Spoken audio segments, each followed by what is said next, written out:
BJP जिला कार्यालय एकात्म परिसर में वित्त मंत्री ओपी चौधरी ने प्रेस कॉन्फ्रेंस कर 21 जून को मनाए जाने वाले अंतर्राष्ट्रीय योग दिवस को लेकर महत्वपूर्ण जानकारी साझा की। उन्होंने कहा कि कल पूरी दुनिया अंतर्राष्ट्रीय योग दिवस मना रही है, जो भारत की पौराणिक और वैज्ञानिक परंपरा का प्रतीक है। ओपी चौधरी ने कहा कि 2014 में प्रधानमंत्री नरेंद्र मोदी के प्रयासों से योग को वैश्विक पहचान मिली। आज योग को 177 देशों का समर्थन प्राप्त है और ये भारत की सांस्कृतिक शक्ति और वैश्विक नेतृत्व का प्रतीक बन चुका है। उन्होंने ये भी कहा कि हिंदू, मुस्लिम, सिख, ईसाई सभी धर्मों के लोगों ने योग को अपनाया है, जो भारत की एकता और समरसता का प्रमाण है। योग केवल व्यायाम नहीं बल्कि जीवन शैली है, जो शारीरिक, मानसिक और आत्मिक स्वास्थ्य को सुदृढ़ बनाता है। वित्त मंत्री ने बताया कि योग दिवस के अवसर पर छत्तीसगढ़ सहित पूरे देश में विभिन्न कार्यक्रमों का आयोजन किया जाएगा, जिसमें आम जनता के साथ साथ छात्र, कर्मचारी, अधिकारी और जनप्रतिनिधि भी भाग लेंगे। उन्होंने सभी नागरिकों से अपील की है कि वे योग को अपने जीवन का हिस्सा बनाएं और भारत को विश्व गुरु बनाने के इस प्रयास में सहभागी बने। सभी का अभिनंदन है।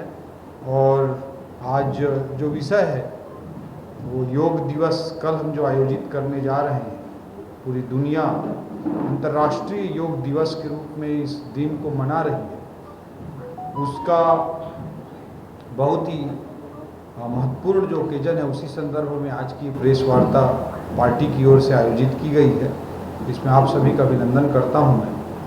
और आप सभी को, जैसा कि संजय जी ने कहा और आप सबको विदित ही है कि 2014 में मोदी जी की सरकार बनी और 2014 से ही इस विषय पर प्रयास हुआ कि योग को पूरी दुनिया योग को एडॉप्ट करे। और यूनाइटेड नेशंस जनरल असेंबली, जो संयुक्त राष्ट्र की सामान्य सभा है, उससे बड़ा मंच इस विषय को रखने के लिए नहीं हो सकता था। और 2014 में ही नरेंद्र मोदी जी के लीडरशिप में इस विषय को रखा गया और दुनिया के 177 देशों का समर्थन प्राप्त हुआ। और एक तरह से हम कह सकते हैं कि भारत का जो सॉफ्ट पावर है उसे पूरी दुनिया ने स्वीकार किया।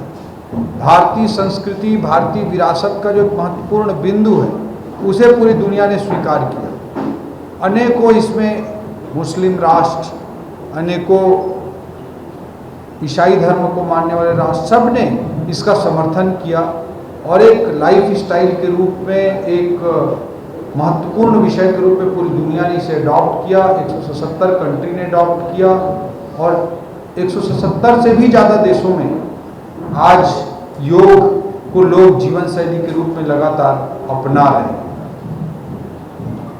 योग का जो सबसे प्रथम रूप हमारी परंपरा में, हमारी संस्कृति में, हमारी विरासत में जो दिखाई देता है वो आदि योगी शिव के रूप में दिखाई देता है। आदि योगी का जो मूर्त रूप है, योग करता हुआ ही रूप साफ तौर पर हमको दिखाई देता है। महर्षि पतंजलि ने योग को एक पूरी तरह से साइंटिफिक स्ट्रक्चर दिया, एक वैज्ञानिक संरचना दी और पूरी दुनिया के सामने योग को प्रस्तुत किया। और ये आज नहीं, हजारों साल पहले ये सब चीज़ें हो रही थी हमारी परंपरा में, हमारी संस्कृति में। भारतीय मूल्य, भारतीय परंपराएं कितनी वैज्ञानिक थी, कितनी दूरदर्शी थी, इसका एक बहुत महत्वपूर्ण उदाहरण योग के रूप में भी हमको दिखाई देता है। और भारत किसी हजारों साल पुरानी परंपरा को पूरी दुनिया में, जब यूनाइटेड नेशंस जनरल असेंबली, संयुक्त राष्ट्र सामान्य सभा के माध्यम से 177 देशों के सहमति के साथ, उनके समर्थन के साथ जब अपनाया जाता है, तो निश्चित रूप से भारतीय मूल्य और भारतीय परंपरा को विश्व गुरु के रूप में जगत में प्रसारित करने का, पूरी दुनिया में प्रसारित करने का जो हमारा प्रयास है, वो साफ तौर पर स्वीकारोक्ति के रूप में दिखाई देता है। विश्व बंधुत्व का भाव, सर्वे भवन्तु सुखिनः का भाव हमारी संस्कृति के प्राण तत्व के रूप में बसता है। और इसी रूप में हमको इस विषय को देखना चाहिए कि किस तरह से भारतीय परंपरा की ताकत को पूरी दुनिया ने अपनाया और ये सॉफ्ट पावर भारत का जो है उसे दिखाता है। भारतीय मूल्यों की जो स्वीकारोक्ति है, भारतीय मूल्यों की जो स्वीकारोक्ति है, वो भारत देश के लिए नहीं, पूरी मानवता के लिए, पूरे जड़ और चेतन पूरी धरती के लिए भारतीय मूल्यों को अडॉप्ट करना बहुत महत्वपूर्ण है। पूरे पृथ्वी की उत्तर जीविता के लिए, पूरे पृथ्वी के सतत विकास के लिए सभी लोगों के कल्याण के लिए, विश्व बंधुत्व के लिए, वर्ल्ड ऑर्डर एंड पीस, विश्व व्यवस्था और शांति को स्थापित करने के लिए ये बहुत ही महत्वपूर्ण है भारतीय मूल्य, और उसी रूप में इसे देखना चाहिए।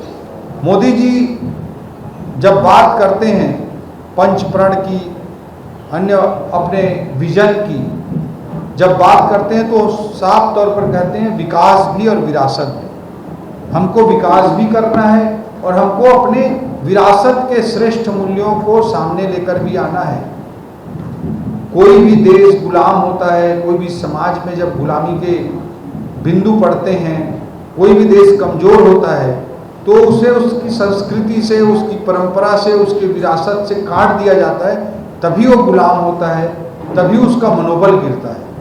चाहे हम मध्यकाल की बात करें तो उस समय पर एक हताशा निराशा के भाव उत्पन्न होने की स्थिति उत्पन्न हो रही थी। उस बीच में भी तुलसीदास, सूरदास, कबीरदास जी जैसे लोग आए और हमारी परंपरा और हमारी संस्कृति को पुनः समाज के सामने लाया और भारतीय समाज के आत्मविश्वास को बढ़ाते हुए समाज को हताशा निराशा से बाहर निकालने का काम किया। अंग्रेजों ने भी, आप सबको पता है कि मैकाले जो आया था, वो जब आया यहाँ पर भारत में तो उसको बहुत हाई सैलरी के साथ अंग्रेजों ने लाया था, और उसकी विशेषता थी कि वो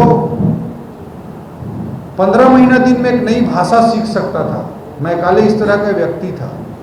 तो अंग्रेजों ने सोचा कि हम भारत मैकाले को लेके आएंगे तो भारत में इतने प्रकार की भाषाएं हैं, इतने प्रकार की संस्कृति है, तो ये व्यक्ति अच्छे से अध्ययन करके हमको दे पाएगा कि भारत को लंबे समय तक कैसे गुलाम रखा जा सकता है। इसका रिसर्च पेपर बनवाने के लिए, इसका एनालिसिस करवाने के लिए मैकाले को लेकर आए थे। मैकाले 4 साल तक भारत में रहा, तो उसको वायसराय ने एक बार कहा कि तुम तो कोई भी नई भाषा नहीं सीख रहे हो, तुमको 15 महीना दिन में नई भाषा सीख जाते हो। भारत में अलग अलग प्रकार की भाषा संस्कृति है और उसको तुम सीखोगे और उसके आधार पर रिसर्च पेपर बना करके दोगे कि हम कैसे लंबे समय तक भारत को गुलाम बना कर रख सकते हैं। इस पर्पज से तुमको लाए हैं, लेकिन तुम तो you are not doing your job properly, तुम अपने काम को अच्छे तरीके से नहीं कर रहे, ये वायसराय ने कहा।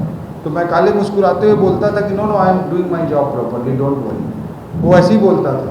और 4 साल भारत में रहने के बाद मैकाले जाकर ब्रिटेन में जाकर अपना पेपर प्रस्तुत किया और उसने लिखा कि अगर हमको भारत को लंबे समय तक गुलाम बनाए रखना है तो हमको भारतीय भाषा और भारतीय संस्कृति सीखने की ज़रूरत नहीं है, हमको भारत में अंग्रेजियत सिखाने की और अंग्रेजियत थोपने की, हमारी संस्कृति की सुप्रीमेसी को इस्टेब्लिश करने की ज़रूरत है। ये विचार था मैकाले जैसे व्यक्ति का, और भारतीय संस्कृति को, भारतीय मनोबल को तोड़ने का काम अंग्रेजों ने किया ताकि भारत को लंबे समय तक गुलाम रख सके। उस समय भी नवजागरण का